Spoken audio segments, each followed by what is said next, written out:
മക്കളെ നോക്കിയേ, ഇതിന് രണ്ട് ഭാഗമുണ്ട്. ഈ ധൂപക്കുറ്റിക്ക് കണ്ടോ, ഇതിൽ രണ്ട് ഭാഗം, മൂന്ന് ചങ്ങലകൾ ഇങ്ങനെ ഘടിപ്പിച്ചിട്ടുണ്ട്. അപ്പോൾ ഇത് സാധാരണ കാണിക്കുന്നത് ഈ ധൂപക്കുറ്റിയിൽ ഇത് സ്വർഗം, ഇത് ഭൂമി. ഓക്കെ, മേൽത്തട്ട് സ്വർഗം, താഴ്ത്തട്ട് ഭൂമി. ഇനി അകത്ത് നമ്മൾ സാധാരണ എന്താ ഇടുന്നത്? കറുത്ത കളറിലുള്ള കുന്തിരിക്ക. ഓക്കെ, അത് പാപികളായ മനുഷ്യരാണ് കേട്ടോ. അപ്പോൾ നമ്മളെ ഓരോരുത്തരെയാണ് ഉപയോഗിക്കുന്നത്. ഇനി ഇതിനകത്തിന് നമ്മൾ തീ കത്തിക്കും. തീ എന്തിനാ പറയുന്നത്? പരിശുദ്ധാത്മാവിനെ. ഓക്കെ, കരിക്കട്ടകളായ നമ്മൾ, പാപികളായ നമ്മളെ ജ്വലിപ്പിക്കുന്നത് തീയാണ്, പരിശുദ്ധാത്മാവാണ്. ഇനി അതിൽ കുന്തിരിക്ക ഇടുന്നുണ്ട്. കുന്തിരിക്ക സുഗന്ധം തരും.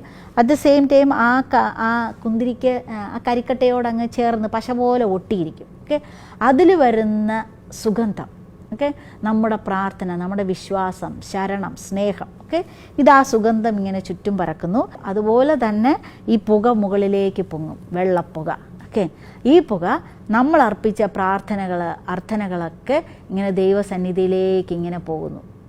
ഇനി അതിങ്ങനെ തിരിച്ചു വരത്തില്ലേ, അത് നമ്മളിങ്ങനെ ചുറ്റി തന്നെ നിൽക്കും. അതുപോലെ നമ്മൾ കേൾക്കുന്ന പ്രാർത്ഥനകൾ, നമ്മൾ അർപ്പിക്കുന്ന പ്രാർത്ഥനകൾ നമ്മൾ ദൈവസന്നിധിയിലേക്ക് ഉയർത്തുന്നത് തമ്പുരാന് പരിമളമായി സ്വീകാര്യമായി അത് തിരിച്ച് അനുഗ്രഹങ്ങളായി നമ്മളിലേക്ക് തന്നെ വരും. ഓക്കെ, ഇനി ആ സുഗന്ധം, കുന്തിരിക്കം വരുമ്പോഴുള്ള സുഗന്ധം, അപ്പം പാപത്തിൻ്റെ നമ്മുടെ ദുർഗന്ധം മാറി നമ്മളെ സുഗന്ധമുള്ളവരായി, പരിമളമുള്ളവരായി മാറ്റും. ഇനി അച്ഛൻ ഇങ്ങനെ എടുത്തിട്ട് ഇങ്ങനെ ധൂപിക്കുമല്ലോ. ഒരു വ്യക്തിയുടെ മേൽ ധൂപിക്കുമ്പോൾ ആ വ്യക്തിക്ക് ബഹുമാനം കൊടുക്കുന്നതാണ്. പിന്നെ സമൂഹത്തെ നോക്കുമ്പോൾ സമൂഹത്തെ വിശുദ്ധീകരിക്കുന്നതാണ്. ഇതിനെ പരസ്പരം ബന്ധിക്കുന്ന മൂന്ന് ചങ്ങല, കൊളുത്തുകളൊക്കെ ത്രിത്വത്തെ സൂചിപ്പിക്കുന്നു. പിതാവ്, പുത്രൻ, പരിശുദ്ധാത്മാവ്, അവരെയാണ് സൂചിപ്പിക്കുന്നത്. കണ്ടോ? അപ്പോൾ ഇതൊക്കെ ചെയ്യുമ്പോൾ മക്കൾ എവിടെയെങ്കിലുമൊക്കെ നോക്കി നിൽക്കരുത്. ഓക്കെ, ബലിയർപ്പണത്തിന് ഇത് ചെയ്യുമ്പോൾ തല വണങ്ങി നമ്മൾ അതിൽ പങ്കെടുക്കണം.